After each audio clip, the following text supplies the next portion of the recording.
conclusión un poco que saca Einstein al final de su vida tiene que ver con los posteriores desarrollos de la física a su formulación en 1916 de la teoría general de la relatividad y a su propio intento de, cosa en la que fracasa, de formular una teoría más general que abarcara en su teoría general de la relatividad fenómenos electromagnéticos. ¿Está bien? Y ahí Einstein en principio un poco abjura de esta idea de la intuición y del acto creativo como aquello dominante, y dice Einstein, sin matemáticas no hay camino de acceso al develamiento de la estructura física de la naturaleza. Bueno, déjenme algunas conclusiones y terminamos.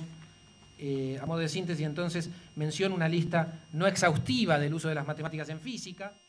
Todo este largo, trayecto y un poco intrincado, les pido disculpas por la cantidad de nombres, épocas, un poco era para llegar a esto, a tratar de sacar algunas conclusiones que me parecen que estas conclusiones así, dichas sin toda esta larga introducción, tal vez no tendrían mucho sentido o mucho contenido, o no dirían mucho. A modo de síntesis, menciono una lista no exhaustiva del uso de las matemáticas en física, que así tal vez mencionadas en términos de lista, impresionan y permiten ver de manera muy clara el rol de las matemáticas en la física, la geometrización de los cielos desde la Grecia antigua, Arquímedes y el uso de la geometría en la física terrestre y el uso de la física en la obtención de las relaciones geométricas, por ejemplo, en áreas y volúmenes, en las cuadraturas, ¿no? y cubaturas, como se llaman estos problemas. La geometrización del tiempo y el paso del espacio físico cualitativo al espacio abstracto euclídeo en Galileo, como pasos necesarios para la geometrización del movimiento. La creación del cálculo infinitesimal por Newton y Leibniz, la reformulación a lo largo del siglo XVIII de la mecánica en ecuaciones diferenciales en derivadas parciales. Posteriormente, este logro va a ser ampliado a la difusión del calor por Fourier y al electromagnetismo en Maxwell. El papel de la estadística en el intento de fundamentar la termodinámica a partir de una teoría molecular. Esto es un capítulo que nos salteamos, simplemente porque, como decíamos, no podemos ser exhaustivos.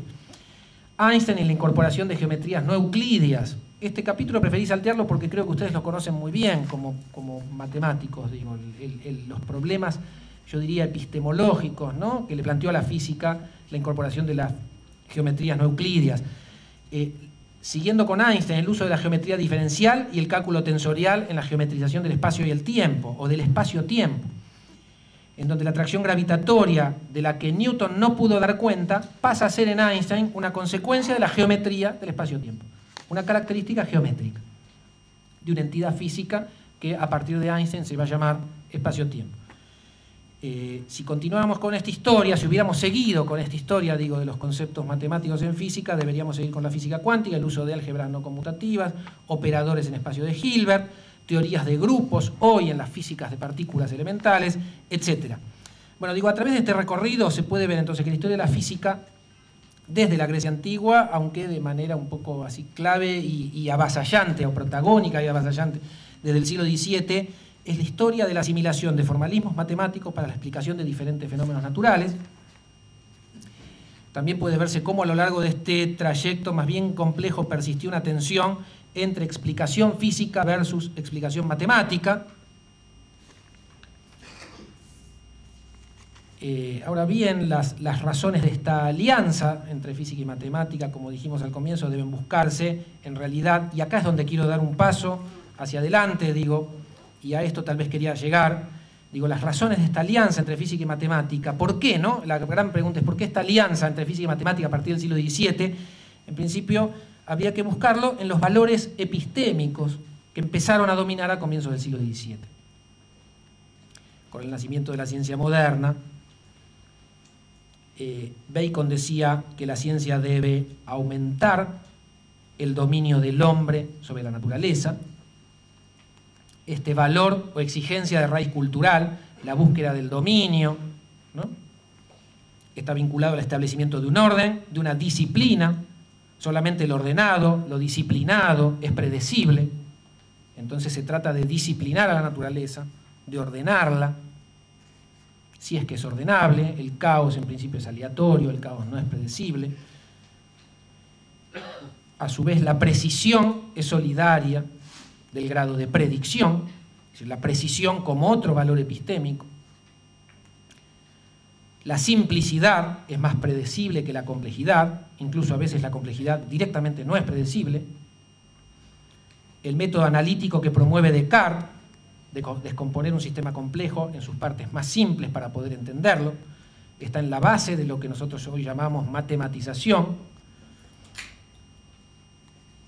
Ahora ahí surgen preguntas, ¿no? ¿Qué sistemas se pueden descomponer en partes más simples para comprenderlos? El reloj se puede descomponer, el conejo se puede descomponer en partes más simples, el ser humano, ¿está bien? La biología molecular apuesta a un sí, la biología molecular es heredera del programa newtoniano, digamos.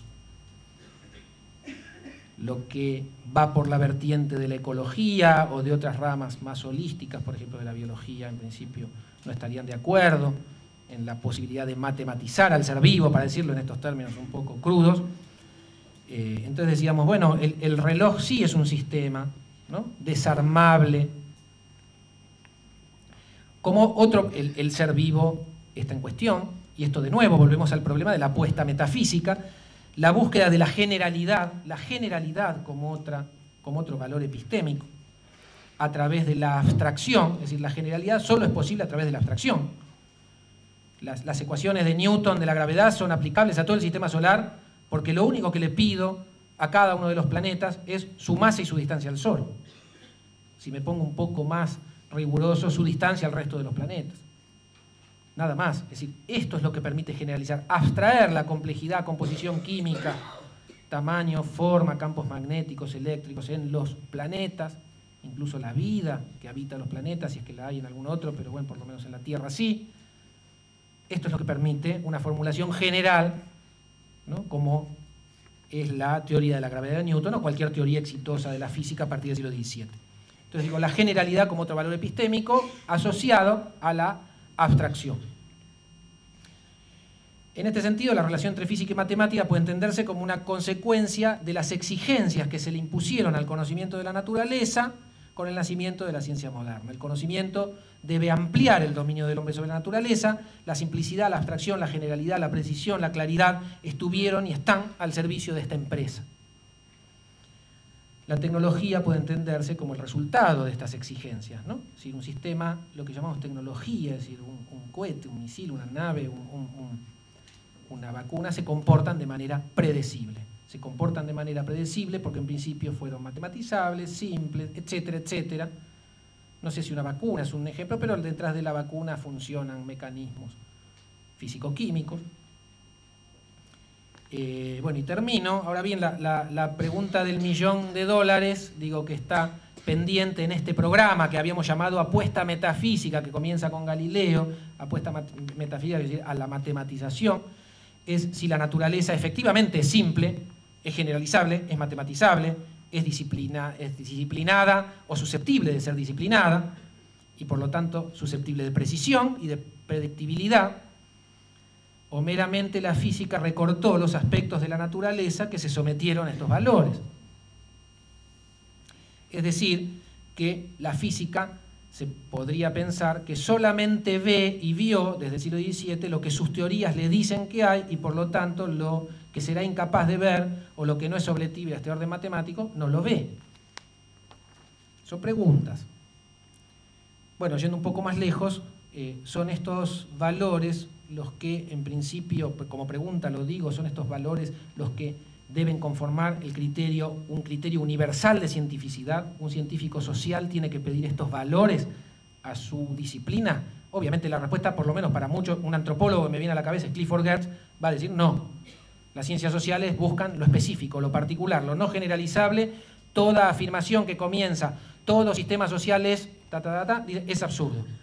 Ahí vemos un modelo de cientificidad alternativo que en principio descartaría el uso de las matemáticas, por ejemplo, en ramas como la sociología o la antropología.